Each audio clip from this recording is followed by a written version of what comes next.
Karena aku gemuk, Mas. Part 2. Assalamualaikum warahmatullahi wabarakatuh. Apa kabar Bunda? Semoga Allah selalu memberikan kebahagiaan.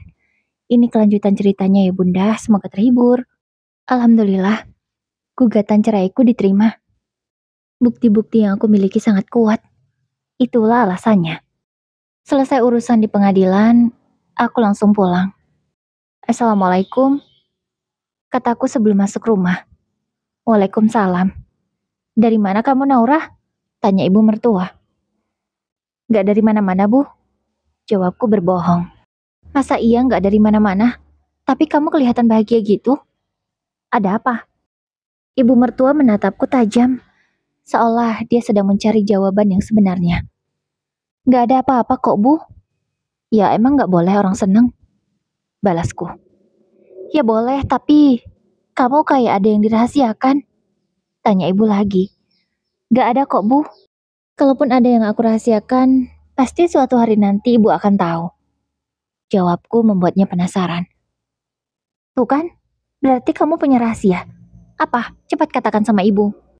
Beliau memaksaku untuk jujur, tapi tentu saja aku tidak mau melakukannya sekarang.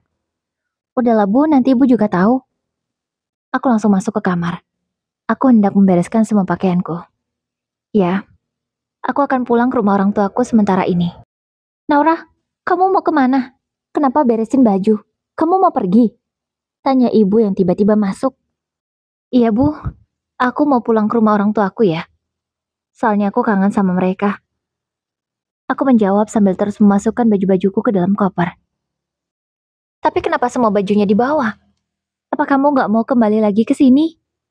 Tanyanya lagi. Entahlah Bu. Soalnya di sana kan bajuku nggak ada lagi. Aku mau pulang kampung sampai nggak tahu kapan. Izinkan aku ya Bu. Soalnya aku butuh waktu untuk sama orang tua aku. Udah lama juga kan aku nggak melihat mereka. Jawabku. Terus ibu sama siapa, Nau? Ibu sendirian di sini? Ucap ibu lagi merengek tidak mau ditinggal. Ibu tenang aja. Aku sudah carikan asisten rumah tangga untuk menemani ibu. Pokoknya dia 24 jam akan di sini nemenin ibu. Beres-beres rumah dan nyiapin semua keperluan ibu. Ibu tenang aja. Dan yang bayar itu Mas Bagus kok Bu. Ibu nggak usah bingung ya. Tapi Nau, ibu lebih nyaman dirawat sama kamu, ditemenin sama kamu, bukan sama orang lain. Apalagi ibu nggak tahu siapa asisten rumah tangganya.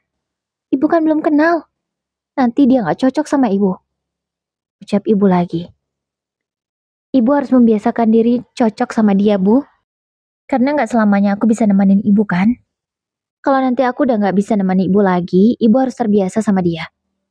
Daripada ibu sendirian, anak ibu kan hobinya merantau, pergi nggak tahu kemana. Jadi lebih baik ibu terbiasa dengan asisten rumah tangga yang baru. Biar ibu ada teman, jawabku. Tapi Nau, emang kamu mau kemana? Kamu mau ninggalin ibu? Gitu maksud kamu? Terus, kok kamu bilang, Bagus merantau entah kemana? Dia kan kerja Nau untuk kita. Ucap ibu lagi. Untuk ibu mungkin, bukan untuk aku. Jawabku. Loh, kok kamu ngomongnya gitu? Dia kerja untuk kita, Nau. Bukan cuma untuk ibu. Ibu terdengar emosi suaranya. Ya, terserah ibu deh mau nganggap gimana. Yang jelas sekarang aku mau pulang ke rumah orang tuaku. Permisi ya, Bu. Baju sudah selesai aku bereskan. Sekarang tanganku sudah mengulur untuk mencium tangan ibu mertua. Bu, Naura pergi dulu. Sekali lagi kuulurkan tangan ini. Hingga akhirnya diterima oleh ibu mertua. Tapi Nau, ART yang baru kapan datangnya? Tanya ibu. Sebentar lagi, Bu. Dia udah di gerbang kok. Lagi menuju ke sini. Jawabku sambil tersenyum. Tak lama kemudian benar, ada seseorang yang mengucapkan salam. Waalaikumsalam. Aku langsung berjalan ke depan untuk memastikan benarkah yang datang adalah ART yang aku pesan. Nah, benar, ini orangnya. Mbak Rumi ya? Tanyaku pada asisten rumah tangga itu. Iya, sampean Mbak Naura? Tanyanya balik. Aku mengangguk. Ibu saya sudah menunggu di dalam, dan saya harus pergi sekarang. Silakan kamu kenalan sama ibu ya. Soalnya saya buru-buru. Ucapku ke Mbak Rumi. Oh begitu ya Mbak. Baiklah Mbak. Hati-hati ya Mbak. Ucapnya. Terima kasih ya. Bu, ini Mbak Rumi sudah datang. Aku pergi dulu ya Bu. Assalamualaikum. Waalaikumsalam. Jawab ibu dari dalam. Masuk aja Mbak. Sudah ditunggu kok sama ibu di dalam. Ucapku lagi ke Mbak Rumi. Dia pun mengangguk. Setelah memastikan Mbak Rumi masuk ke dalam rumah, langsung kuseret koperku menuju taksi yang sudah aku pesan.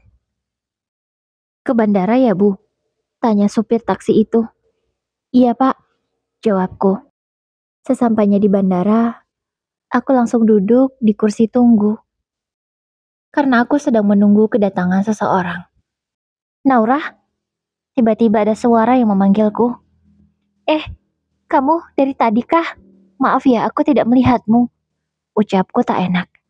Enggak kok, baru. Kamu baru datang? Tanyanya balik. Aku mengangguk. Ya udah, sekarang aja kita berangkat. Kuiyakan ajakannya. Kuikuti langkahnya sambil menyeret koperku. Dengan penuh perhatian, dia membukakan pintu mobil untukku. Silakan masuk, Nau. Biar aku yang masukin di bagasi. Ucapnya. Aku pun mengangguk saja dan menuruti perintahnya. Emang, di mana tempat pesta ulang tahun anak kamu? Tanyaku saat dia sudah masuk ke dalam mobil. Di rumah neneknya. Dia mau dirayakan di sana. Makanya aku buru-buru pulang. Kalau sampai aku nggak datang, pasti dia marah besar. Jawabnya sambil tetap fokus melihat ke jalanan. Aku pun hanya mengangguk saja.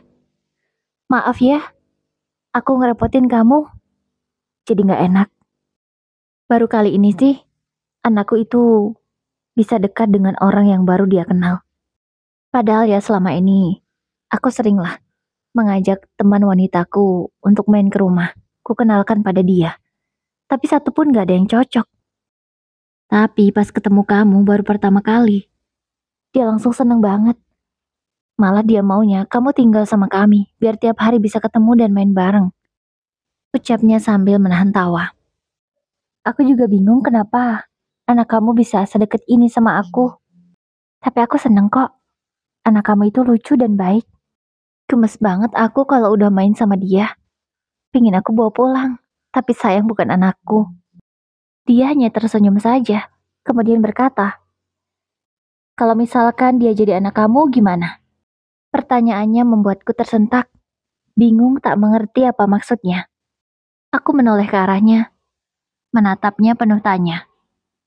Aku bercanda kok, katanya. Tak lama kemudian kami sudah sampai di tempat tujuan. Ini ya rumah ibu kamu? Tanyaku. Iya, ayo masuk. Assalamualaikum. Ucapnya mengucapkan salam dan dijawab oleh seorang ibu-ibu dan satu anak perempuan. Iya, anak perempuan itu adalah anaknya. Tante, ya ampun aku seneng banget tante datang. Ucap Sasa, kemudian dia berlari untuk memelukku. Dengan senang aku menyambut pelukannya, kurentangkan tanganku lebar. Aku kangen sama tante, kata Sasa setelah dia berada di pelukanku. Tante juga, kamu apa kabar? Sehat kan? Tanyaku. Alhamdulillah sehat tante, jawabnya sambil tersenyum lebar. Alhamdulillah, kurapikan rambutnya yang sedikit berantakan. Padahal ayah ada di sini. Tapi kenapa hanya tante yang dipeluk? Kamu gak kangen sama ayah? Tanyanya. Ayah, maaf ya. Sasa beralih memeluk ayahnya dengan erat. Aku berdiri setelah Sasa memeluk ayahnya. Kusalimi tangan Bu Murni dengan takzim. Apa kabar Bu? Tanyaku lembut. Alhamdulillah ibu baik. Kamu apa kabar Nau? Tanyanya balik. Alhamdulillah Naura baik Bu. Ayo kita masuk. Kami semua masuk ke dalam rumah. Ternyata di ruang tamu sudah siap kue dan hidangan yang lainnya. Sebelum tiup lilin, kami semua menyanyikan lagu dan tak lupa Sasa membuat permintaannya. Tunggu Sah. Nenek pengen tahu deh, permintaan kamu sebenarnya apa sih tahun ini? Mungkin salah satu di antara kami bisa membantu mewujudkan permintaan kamu? Tanya Bu Murni ke cucu satu-satunya. Nenek pengen tahu, doa Sasa apa? Tanya Sasa. Iya dong, apa? Tanya Bu Murni. Sasa pengen Tante Naura jadi mama aku. Aku pengen banget punya mama, kayak teman-temanku yang lain. Jawaban Sasa sontak membuatku terkejut. Kenapa dia bisa berpikiran sampai sejauh itu? Ya aku memang sayang kepadanya, tapi tidak berharap sampai sejauh ini. Aku melihat ke arah ayahnya. Dia hanya tertunduk. Naura, kamu dengarkan apa permintaan Sasa? Apa kamu tidak mau mewujudkan permintaan Sasa itu? Tanya Bu Murni sambil menggenggam tanganku. Bu, bukannya aku nggak mau mewujudkan permintaan Sasa, tapi keadaan tidak memungkinkan, Bu. Jawabku. Iya, Bu, itu nggak mungkin. Naura masih punya suami. Nggak mungkin kami menikah, Bu. Sasa, kamu jangan minta yang aneh-aneh ya, Nak. Itu nggak bisa diwujudkan. Tapi ya, Sasa terlihat sedih setelah mendapatkan nasihat dari ayahnya. Sasa, meskipun Tante nggak bisa jadi mama kamu, tapi kita masih bisa temenan kok. Kamu jangan sedih ya. Aku berusaha membujuk Sasa agar tidak sedih lagi. Iya Tante, maafin Sasa ya kalau Sasa berlebihan.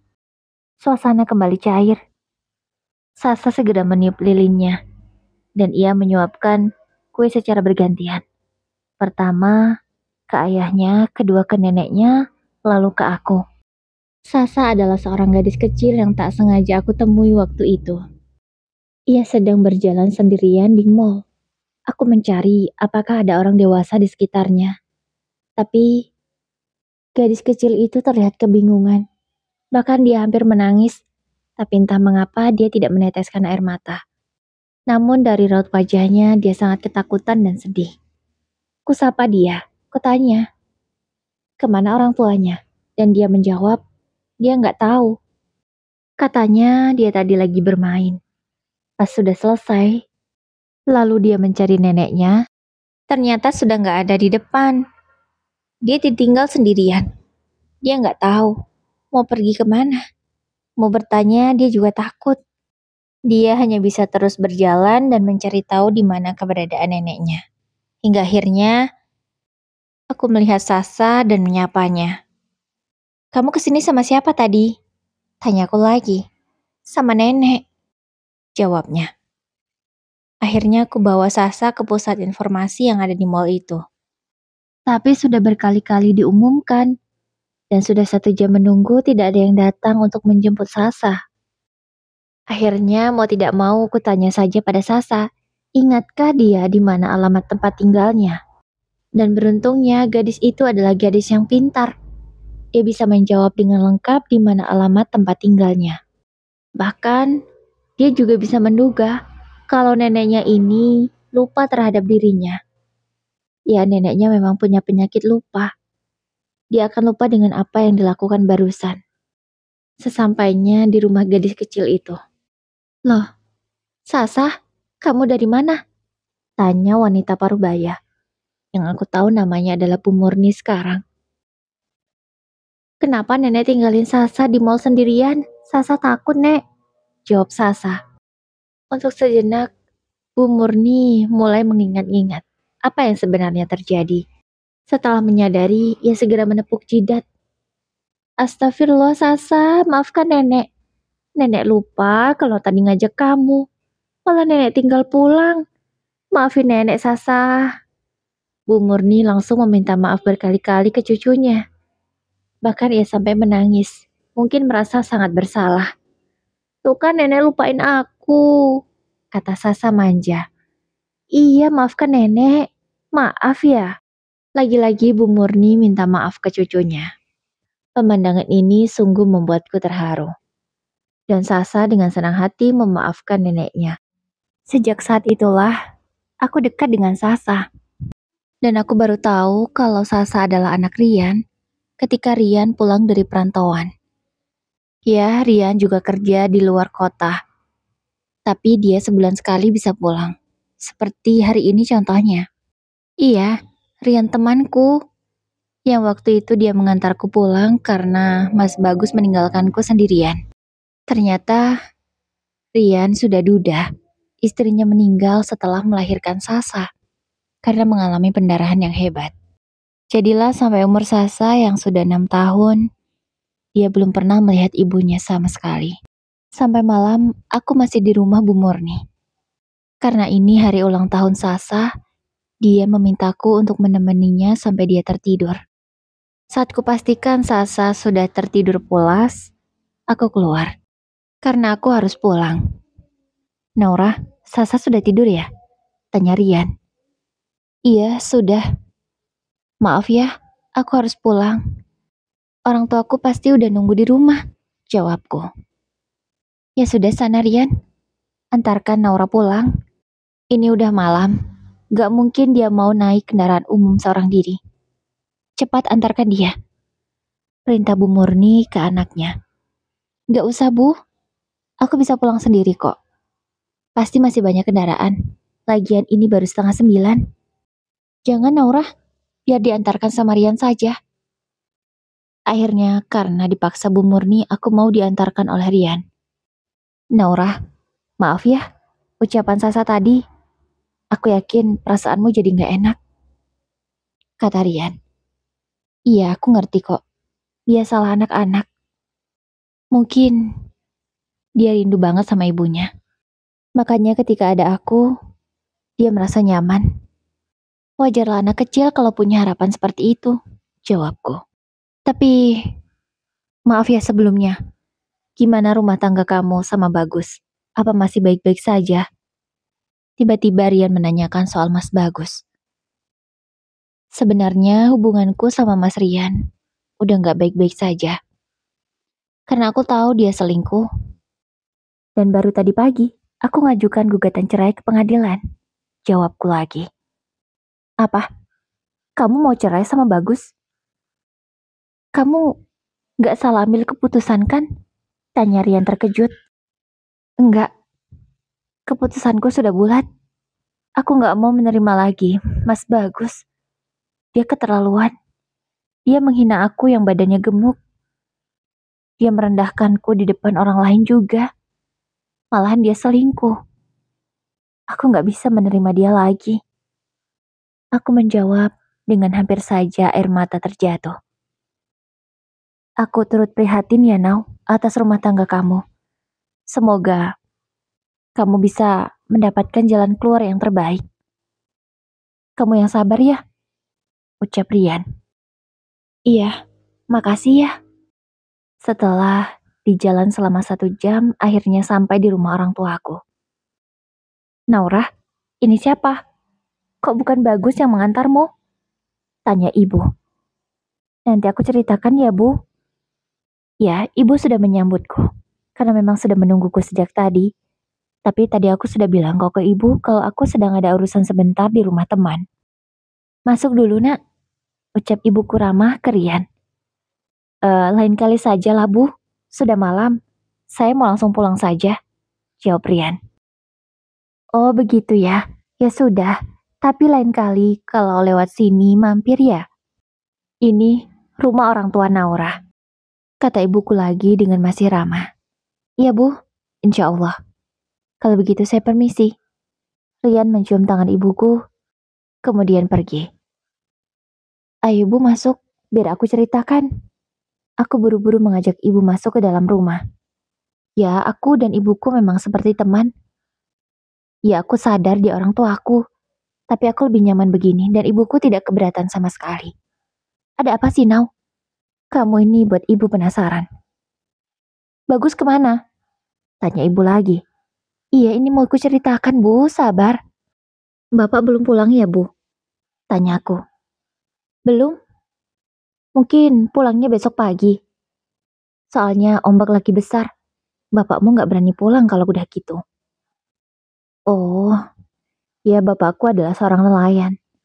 yang bisa mencari ikan 2 hari baru pulang. Bahkan pernah sampai 1 minggu baru pulang ke rumah. Tapi bapakku tidak sendirian kok. Dia punya tim, berjumlah 10 orang. Jadi rame-rame. Ya meskipun di laut resikonya besar, tapi setidaknya kalau temannya banyak, kekhawatiran sedikit berkurang. Udah, ceritain sekarang aja.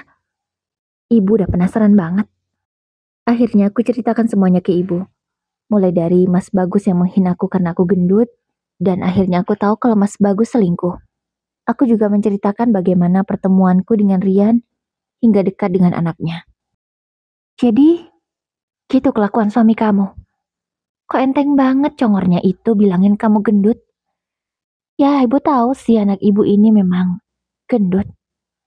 Tapi ngomong-ngomong, Nau, kamu kok nggak segendut sebelumnya? Kamu diet ya? Tanya ibu yang baru menyadari badanku tidak segemuk biasanya. Iya bu, aku diet. Aku mau kasih pelajaran ke Mas Bagus. Aku akan bungkam mulutnya itu. Aku nggak terima dihina terus. Dan aku yakin bu, dia pasti akan merasa tercampakkan karena aku yang meminta cerai darinya. Tapi kamu yakin laki-laki itu bakal nyesal? Lebih baik kamu kasih pelajaran lebih deh.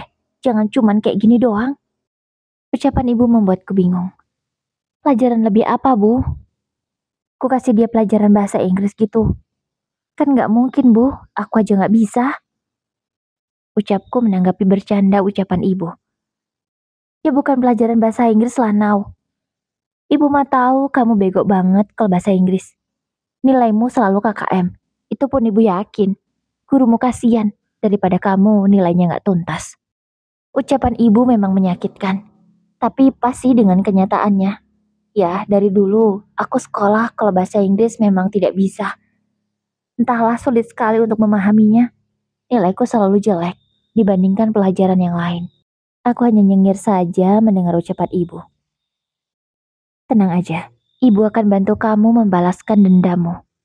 Ibu tidak suka anak ibu yang gemoy ini dihina oleh suaminya. Ibu gak terima. Ekspresi ibu yang tadinya santai, bahkan mendengar ceritaku saja dia tetap santai, kini berubah menjadi sangat serius. Menurutku inilah pertama kalinya aku melihat ibu seserius ini. Apa ibu benar-benar marah? Ibu mau lakuin apa, Bu? Tanyaku. Besok ibu akan kasih tahu apa yang akan kita lakukan. Karena sekarang ibu juga masih bingung. Yang tadinya wajah ibu serius, kini malah bercanda lagi. Aku yang tadinya penasaran, jadi kesal. Karena ternyata ibuku belum tahu juga mau melakukan apa. Ya elah Bu, kirain udah tahu mau ngelakuin apa. Ya udah deh. Ya udah kamu istirahat sana. Tidurlah. Perintah ibu. Iya Bu, aku ke kamar duluan ya Bu. Besok paginya, aku yang kelelahan bangun agak kesiangan. Maaf ya Bu, aku kesiangan. Kataku tak enak ke ibu. Ya nggak apa-apa. Sana, sarapan udah siap. Ayo kita sarapan. Tapi Bu, piringnya belum dicuci. Udah nanti aja. Ayo sarapan dulu. Loh Bu, gak ada lalu-lalu. Ayo cepat makan. Ajak ibu lagi. Tapi aku sarapannya nggak jam 7 pagi, Bu. Aku sarapannya jam 8. Itu pun cuman makan 2 butir telur. Apa? Sarapan jam 8? Cuman makan 2 butir telur? Apa itu kenyang? Nanti kamu malah sakit. Udah deh, berhenti diet. Ibu malah terang-terangan menyuruhku berhenti diet. Enggak, Bu. Aku nggak mau berhenti sebelum targetku tercapai. Tinggal 5 kilo lagi kok, Bu. Please ya, Bu, dukung aku. Pintaku. Ya udah deh.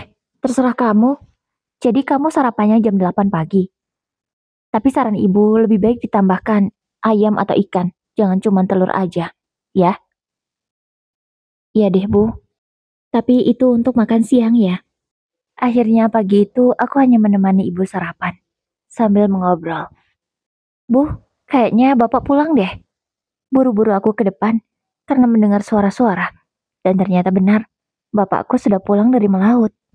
Ternyata bapak juga sudah pulang membawa uang. Pantaslah, wajah ibu terlihat sangat sumringah. Kapan sampai nak? Tanya bapak lembut. Tadi malam pak. Jawabku. Loh, kamu kok kurusan? Kamu sakit ya? Bapak langsung memegang pundakku, dan dia menyuruhku berputar, karena dia ingin tahu benarkah yang dia lihat. Iya pak, Naura kurusan, tapi bukan sakit. Tapi ini sengaja, Naura diet. Jawabku.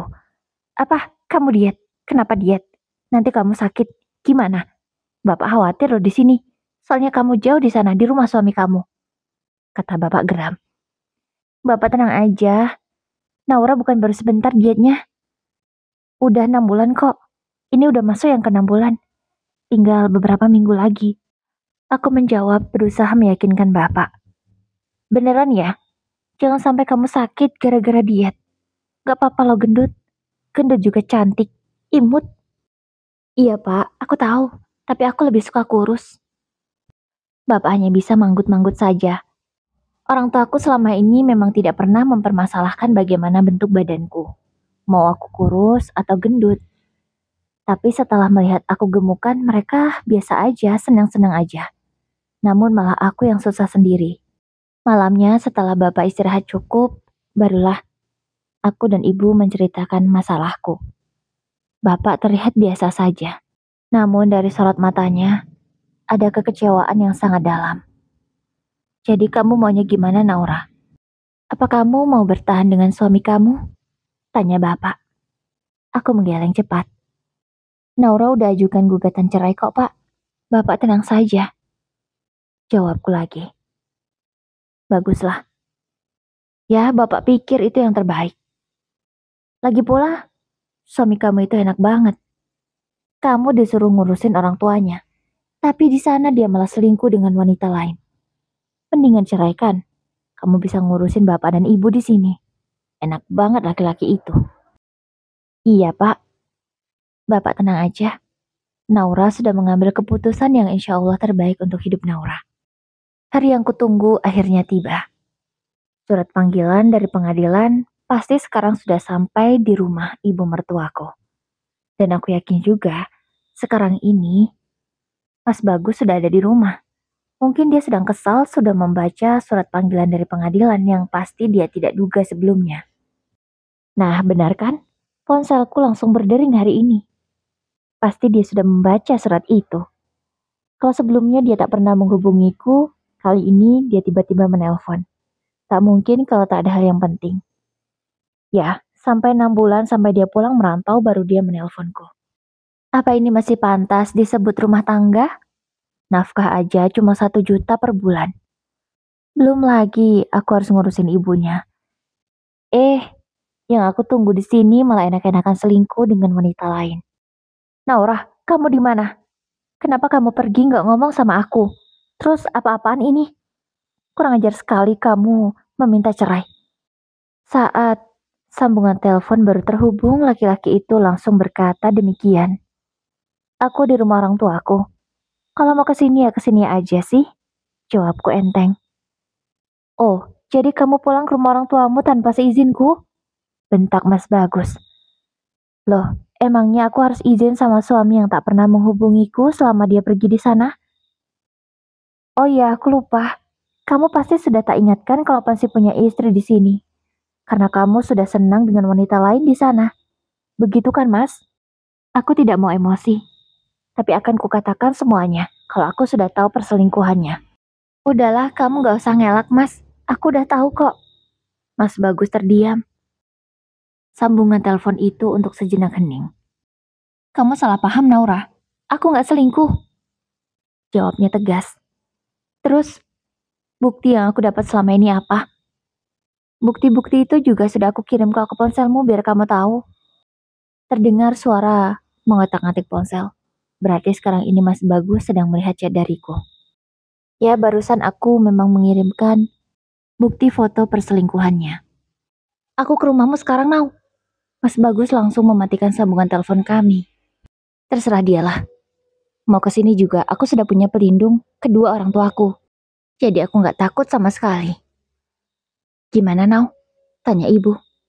Katanya, Mas Bagus mau ke sini, Bu. Jawabku. Mau ngapain dia ke sini? Ya nggak tahu, Bu. Nanti Bu lihat saja dia mau ngapain ke sini. Oke. Entah apa yang akan diperbuat ibuku. Karena dari wajah ibu aku melihat dia akan melakukan sesuatu. Loh Bu, ngapain ngetes sound segala? Ibu mau karaokean?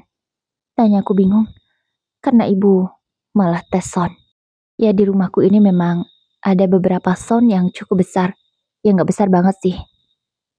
Tapi kalau dihidupin semua, ya sampai jarak ratusan meter, orang bisa mendengar sound ini berbunyi. Udah, kamu tenang aja. Ibu bakalan melakukan sesuatu yang akan buat si Bagus malu. Sesuatu apa, Bu? Jangan buat aku penasaran dong, Bu. Ucapku meminta agar ibu menjelaskan apa yang akan dia lakukan. Udah deh, kamu tenang aja, nanti kamu juga tahu. Setelah sekian lama menunggu, akhirnya Mas Bagus tiba. Nah, itu dia datang. Ibu buru-buru mengambil mic-nya. Hei tetangga, dengar ya, ini menantuku yang tukang selingkuh. Udah sampai di sini. Kira-kira enaknya diapain ya? Sini-sini kumpul. Ibu mengatakannya dengan sangat semangat. Tentu saja suara ibu akan terdengar beberapa ratus meter dari rumah kami. Ibu apa-apaan sih? Ibu mau buat malu sekeluarga ya? Tanyaku ke ibu. Gak apa-apa ibu malu. Yang penting ibu bisa mempermalukan menantu ibu yang kurang ajar itu. Jawab ibu. Tapi bu, udah kamu tenang saja. Ayo tetangga merapat. Kalian mau lihat kan? Menantuku yang tukang selingkuh ini. Ayo cepat-cepat. Kupikir ucapan ibu tak akan direken oleh para tetanggaku. Maksudnya ditanggapi. Tapi malahan, banyak orang-orang yang berdatangan ke rumahku. Hingga membuat Mas Bagus kebingungan. Bu, apa-apaan ini bu? Aku malu bu, ucap Mas Bagus. Malu? Kenapa harus malu? Kamu selingkuh aja gak mikir tuh kalau bakalan bikin malu kamu sendiri. Kamu enak-enakan selingkuh di sana. Sedangkan anakku kamu suruh mengurus ibumu di rumah. Ibu mengatakan semua itu masih dengan mic di tangannya. Ya, semua orang bisa mendengar suaranya. Kamu sudah mempermalukan diri kamu sendiri. Jadi sekalian aja lah, ibu kasih tahu ke semua orang yang ada di sini kalau kamu tukang selingkuh. Hei tetangga, aku nggak ngomong kosong ya, aku punya buktinya. Kalau kalian mau lihat sini, merapat. Mendekat ke aku, biar kutunjukkan foto-foto perselingkuhan menantuku ini. Kata ibu lagi dengan penuh semangat. Suaranya sangat keras, padahal sudah pakai mic, tapi ngomongnya masih juga dengan nada yang tinggi. Hingga membuat mic-nya sampai berbunyi nginging. Ada beberapa ibu-ibu yang kepo. Dia mendekat ke arah kami, dan ibu dengan senang hati dan sabar memperlihatkan foto Mas Bagus yang ketahuan selingkuh. Ya ampun, istri kamu udah secantik ini, kamu selingkuh. Gak waras kamu Gus. Ucap ibu-ibu dan beberapa bapak-bapak yang sudah berkumpul di rumahku. Mas Bagus mungkin baru menyadari bagaimana penampilanku yang sekarang. Ya, berat badan idealku sudah kembali. Tak ada lagi lemak-lemak yang bergelambir di tubuhku. Aku sudah kembali seperti dulu. Bahkan kulitku sudah bisa kencang lagi meskipun belum 100%. Naura? Kamu Naura? Tanya Mas Bagus tidak percaya. Ya, dia baru menyadari aku yang sudah berubah. Iya, aku Naura istri kamu. Yang 6 bulan lalu kamu tinggal merantau. Sekarang dia sudah berubah. Gimana? Apa aku masih seperti yang kamu bilang? Gendut, jelek, dan menyusahkanmu serta membuatmu malu? Aku langsung bertanya ke Mas Bagus. Enggak, Nau. Sama sekali enggak. Aku gak nyangka kamu bisa kurus lagi, Nau. Maafin aku, Nau. Entah mengapa, Mas Bagus tiba-tiba memohon. Padahal sebelumnya dia terlihat sangat marah, dan kupikir dia kesini akan marah-marah kepadaku. Maaf, Mas. Kamu sudah terlambat meminta maaf. Lagi pula, kalaupun kamu mau minta maaf, aku juga tidak akan memaafkanmu. Cuma satu yang aku mau, ceraikan aku. Tuh, dengar kata putriku. Ceraikan saja dia. Kamu jangan zolim sama perempuan. Bisa-bisa kualat loh kamu. Ibu berkata masih dengan mic di tangannya. Iya, ceraikan aja tuh Naura, kasihan dia. Udah cantik gitu kok dia natin. Dasar laki-laki gak bersyukur. Ucap ibu-ibu yang lain. Suasana di rumahku sangat ramai. Ya kayak ada yang demo saja. Ibu benar-benar mempermalukan Mas Bagus habis-habisan. Ibu berhasil menjatuhkan harga diri Mas Bagus di hadapan banyak orang. Now, aku gak terima ya kamu giniin aku. Kamu sudah menceraikan aku. Aku gak terima. Kalaupun kita pisah, aku yang akan membuang kamu, bukan kamu yang akan membuang aku. Dan aku juga kecewa. Ibu kamu malah mempermalukan aku di depan banyak orang. Oke, Naura. Sekarang, aku talak 3 kamu. Mulai detik ini kamu bukan istriku lagi. Bukan murung atau terkejut. Aku langsung tersenyum setelah Mas Bagus mengatakan talaknya. Makasih ya Mas, kamu sudah menceraikan aku, memang ini yang aku harapkan. Aku sudah capek menjadi istrimu. Aku buru-buru merebut mic dari ibu, dan kukatakan semua itu dengan suara yang lantang dan jelas. Tentu saja, Mas Bagus dan semua orang yang ada di sini bisa mendengarnya dengan jelas. Mas Bagus mukanya terlihat begitu merah. Dia pasti malu dan juga menahan amarah. Sudah pergi sana, gak usah kesini lagi ya, buat malu kamu. Ucap ibu mengusir Mas Bagus. Ya aku gak nyangka kalau ibu bakal ngelakuin ini. Biasanya, kalau orang-orang punya masalah akan ditutupi rapat-rapat. Tapi enggak dengan ibuku. Ibuku malah biasa saja loh mempermalukan menantunya. Ya aku tahu meskipun bukan aku yang salah, tapi tetap aja aku malu. Tapi ya udahlah, semua udah terjadi. Lagi pula mungkin itu sanksi sosial yang pantas diterima oleh Mas Bagus karena dia sudah menyakiti aku. Akhirnya talak 3 sudah aku terima. Itu artinya aku bukan istri Mas Bagus lagi. Ditambah saksi-saksi yang menyaksikan sangat banyak. Aku bisa segera ketok palu kalau begini caranya. Alhamdulillah ya Allah. Setelah kejadian itu, akhirnya aku resmi bercerai baik secara agama ataupun negara. Tujuanku tercapai. Ya, tujuanku sudah tercapai sekarang. Aku bisa bernafas dengan lega.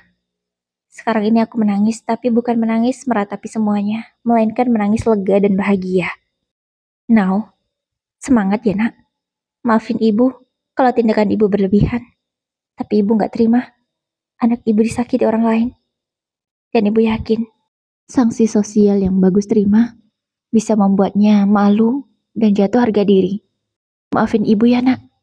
Ibu memeluk erat. Iya bu, gak apa-apa. Kalau Naura jadi ibu, pasti akan juga melakukan hal yang sama.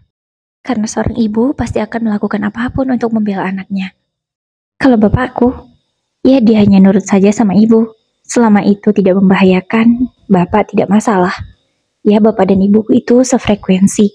Jadi sama-sama barbar. Masa idah ku lalui. Alhamdulillah, selesai sudah. Kini aku bisa beraktivitas seperti biasanya. Aku bisa kerja lagi, ya meskipun kerjaku selama ini hanya dari rumah.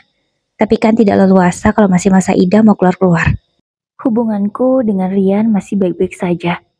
Karena ada Sasa yang semakin mendekatkan kami berdua. Ditambah lagi Bu Murni sekarang.